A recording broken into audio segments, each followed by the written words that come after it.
How to crack CSIR NET without doing any coaching. मैंने 2 बार निकाला था विद सेल्फ स्टडी, तो मैं शायद सही बंदा हूँ आपको गाइड करने के लिए। तो सबसे पहले मैं आपको बताऊं, सबसे पहले आपको 2 काम करने हैं।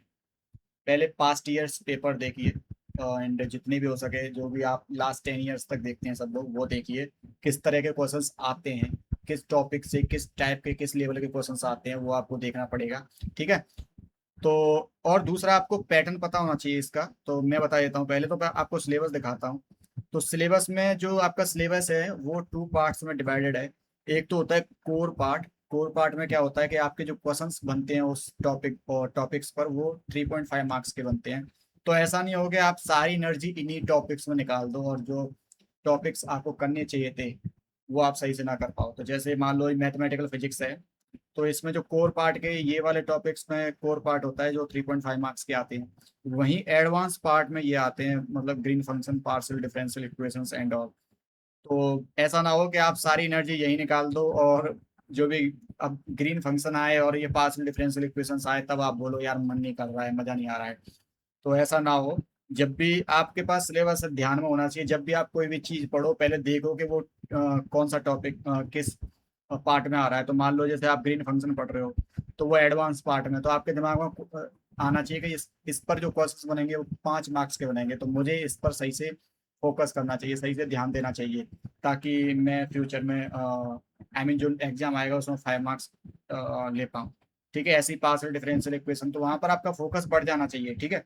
सिलेबस के हिसाब से चलिए। और दूसरा है कि आपको पैटर्न भी पता होना चाहिए। ठीक है। तो पैटर्न क्या है मैं आपको बता देता हूँ।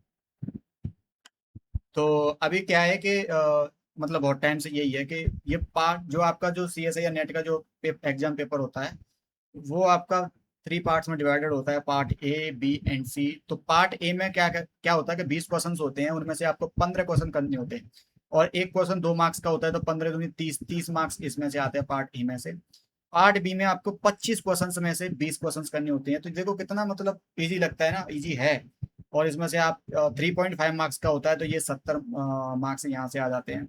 एंड पार्ट सी में आपको 30 क्वेश्चन में से 20 क्वेश्चन करने होते हैं, जो कि आपके होंगे 100 मार्क्स।